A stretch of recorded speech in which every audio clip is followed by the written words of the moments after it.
Oke, di video sebelumnya kita sudah membahas tentang cara menghitung pH dari suatu larutan penyangga basa. Nah, yang akan kita bahas di video kali ini, kita bakal belajar bagaimana cara menurunkan rumus pH larutan penyangga basa yang sudah kita bahas di video sebelumnya. Jadi, di video sebelumnya kita sudah banyak melakukan perhitungan-perhitungan untuk menentukan nilai pH dari suatu larutan penyangga basa. Di sini, untuk menentukan konsentrasi dari ion OH- yang ada pada larutan ini, kita menggunakan rumus yang ini. Nah, tapi di video sebelumnya, kita belum ngebahas sebenarnya rumus ini tuh datangnya dari mana. Sebenarnya penurunan rumusnya itu seperti apa. Kita belum ngebahas. Nah, ini yang akan kita bahas di video kali ini. Kita bakal ngebahas sebenarnya rumus ini tuh datang dari mana. Penurunan rumusnya itu seperti apa. Itu akan kita bahas di video kali ini. Jadi, pertama kita lihat di sini, kita tahu suatu larutan penyangga basa itu terdiri atas dua komponen, yaitu basa lemah dan asam konjugasinya. Basa lemah dan pasangan asam konjugasinya. Contohnya itu NH3 dan NH4+. Mereka membentuk larutan penyangga basa. Jadi, kalau kita punya suatu larutan yang isinya NH3 dan NH4+, kita akan punya suatu larutan penyangga basa. NH3 itu sebagai basa, sementara NH4+ itu sebagai asam. Kita tahu, larutan penyangga ini, salah satunya itu bisa dibentuk ketika kita mencampurkan basa lemah dan garam dari basa lemah. Jadi di video sebelumnya, kita belajar bahwa larutan ini itu bisa dibentuk salah satunya ketika kita mencampurkan NH3 dan NH4Cl. Ketika kita mencampurkan dua senyawa ini, maka kita bisa membentuk suatu larutan penyangga basa yang terdiri atas NH3 dan NH4+. Nah, yang akan kita bahas sekarang, sebenarnya apa sih yang terjadi ketika kita memasukkan NH3 dan NH4Cl ke sini? Fenomena apa yang akan terjadi? Kita lihat di sini. Jadi, misalnya di sini kita memasukkan basa NH3 dan garam NH4Cl. Nah, yang pertama terjadi itu adalah si garam di sini dia itu akan terionisasi sempurna. Jadi si NH4Cl ini dia akan terionisasi membentuk ion NH4+ dan ion Cl-. Nah, dia akan terionisasi. Nah, di sini ionisasinya kita anggap terjadi secara sempurna. Maksudnya gimana? Maksudnya misalnya si NH4Cl yang kita masukkan ke sini itu konsentrasinya adalah sebesar B molar. Kita memasukkan NH4Cl sebesar B molar ke sini. Berarti mula-mula ada NH4Cl sebesar B molar. Ini awalnya nggak ada, ini awalnya nggak ada. Nah, karena dia itu kita anggap terionisasi sempurna, berarti kalau awalnya B molar, yang bereaksi juga B molar. Dia semuanya bereaksi, semuanya terionisasi. Sehingga tidak ada garam NH4Cl yang tersisa. Kemudian di sini, karena ini koefisiennya sama-sama 1, berarti kalau di sini B, di sini juga B. Tapi karena dia produk, berarti kita kasih tanda positif. Begitupun ini juga sama, yaitu positif B. Berarti si NH4Cl yang sebesar B molar ini, dia itu akan terionisasi membentuk NH4+ yang konsentrasinya B molar dan Cl- yang konsentrasinya B molar. Nah, itu untuk si garam. Kemudian yang akan terjadi adalah si NH3 ini, dia juga akan terionisasi. Nah, si NH3, dia akan terionisasi. Dalam hal ini, si NH3, dia akan bereaksi dulu dengan H2O. Dia akan bereaksi dulu dengan H2O. Nah, si H2O itu akan memberikan satu buah ion H+ ke si NH3. Sehingga produk yang terbentuk itu adalah NH4+ dan OH-. Kemudian misalnya, NH3 yang kita masukkan ke sini, itu adalah sebesar A molar.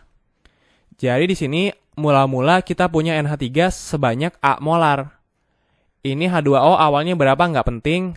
NH4+ mula-mula berarti sebesar B molar. Yaitu NH4+ yang dibentuk dari hasil reaksi ionisasi garam. Sementara OH- awalnya nggak ada. Oke, di sini kita lihat di sini si basa lemah itu kita anggap hanya terionisasi sedikit. Jadi beda sama garam. Kalau garam di sini kita anggap dia terionisasi sempurna. Sementara si basa lemah ini, si NH3, itu tuh kita anggap dia hanya terionisasi sedikit. Kita misalin aja yang terionisasi alias yang bereaksi itu hanya sebesar X. Jadi karena dia reaktan berarti ini negatif X. Jadi hanya sebesar X molar yang terionisasi. Berarti kalau ini X, di sini juga X. Tapi dia positif karena dia produk. Ini juga sama, positif X. Ini berapa nggak terlalu penting, kita abaikan aja. Berarti di kondisi akhir, kita akan punya NH3 sebesar A minus X molar, NH4 plus sebesar B plus X molar, OH min sebesar X molar. Sekarang kita lihat di sini, ini reaksi yang sama ya. NH3 plus H2O menghasilkan NH4 plus dan OH min. Ini di kondisi akhir kita punya kondisi seperti ini. Oke, kemudian kita ingat lagi konsep yang sudah kita bahas di semester 3, yaitu konsep dari tetapan kesetimbangan alias KC. KC itu adalah perbandingan konsentrasi produk dan konsentrasi reaktan. Jadi kalau kita punya suatu reaksi, kita bisa nyari nilai tetapan kesetimbangannya. Tinggal kita bagi aja konsentrasi produk dengan konsentrasi reaktan. Ini produknya ada 2. Berarti di sini konsentrasi dari produk Ca2+ dan konsentrasi dari produk HCO3-. Di sini kita pangkatin 2 gara-gara si HCO3- itu koefisiennya 2. Itu untuk produk. Untuk reaktan juga sama. Ini reaktannya ada 3. 1, 2, 3. Berarti konsentrasi dari reaktan CaCO3, konsentrasi dari reaktan H2O, dan konsentrasi dari reaktan CO2. Tapi kita lihat di sini, katanya, pada persamaan tetapan kesetimbangan, untuk reaksi heterogen, konsentrasi padatan alias solid, ataupun konsentrasi cairan alias liquid itu tidak perlu dicantumkan. Nah, jadi kita lihat yang wujudnya solid maupun yang wujudnya liquid itu tidak perlu kita cantumkan pada rumus KC. Berarti CaCO3 dan H2O itu tidak perlu kita cantumkan. Ini kita coret aja. Ini juga karena dia fasa atau wujudnya itu solid dan liquid. Jadi tidak perlu kita cantumkan. Berarti ini adalah persamaan tetapan kesetimbangan untuk reaksi ini. Nah, reaksi yang sedang kita bahas tadi, reaksi yang sedang kita bahas di sini sama juga. Dia itu punya yang namanya nilai tetapan kesetimbangan, yaitu konsentrasi produk dibagi konsentrasi reaktan. Ini produknya ada 2, yaitu NH4+ dan OH-. Kita bagi dengan konsentrasi reaktan. Reaktannya ada 2. NH3 dan H2O. Nah, tapi kita lihat di sini, H2O dia bentuknya cairan. Kalau cairan ya udah, ini bisa kita abaikan. Jadi kita bagi aja dengan konsentrasi dari reaktan NH3. Karena yang ini kita abaikan. Ya udah, sekarang kita masukkan aja konsentrasi dari tiap-tiap senyawa ini di kondisi setimbang alias di kondisi akhir. Konsentrasi NH4 itu adalah A plus X. Konsentrasi OH- itu sebesar X. Konsentrasi NH3 itu sebesar B minus X. Oke, sekarang kita baca yang atas. Katanya, karena basa lemah hanya terionisasi sedikit, maka nilai X sangat kecil. Tadi kan di awal kita mengasumsikan si basa lemah itu hanya terionisasi sedikit. Di sini, yang bereaksi itu hanya sedikit.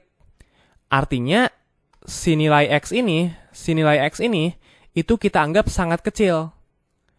Nah, karena nilai X ini kita anggap sangat kecil, berarti A plus X itu nilainya akan mendekati A. Ini harusnya A plus X ya. Jadi A plus X itu mendekati A. Kenapa? Karena nilai X itu sangat kecil. Ini sama aja kayak 10.000 tambah 1. Nilainya pasti akan mendekati 10.000. Karena angka 1 ini nilainya jauh lebih kecil daripada 10.000. Makanya bisa kita abaikan. Di sini juga A plus X nilainya akan mendekati A. Karena si X ini nilainya jauh lebih kecil daripada si A. Begitupun dengan B minus X. Ini kan ada B minus X nih. B minus X dia nilainya akan mendekati B. Karena ya 10.000 kurangi 1 ya nilainya akan mendekati 10.000. Nah, jadi ini sebenarnya bukan B plus X ya. Ini harusnya B minus X. Itu akan mendekati B. Oke, berarti persamaan ini itu bisa kita sederhanakan. Jadi A plus X kita sederhanakan jadi A. Yang tadi A berarti ini dikali X. Kemudian ini B minus X kita sederhanakan jadi B. Ini jadi B. Jadi A kali X dibagi B.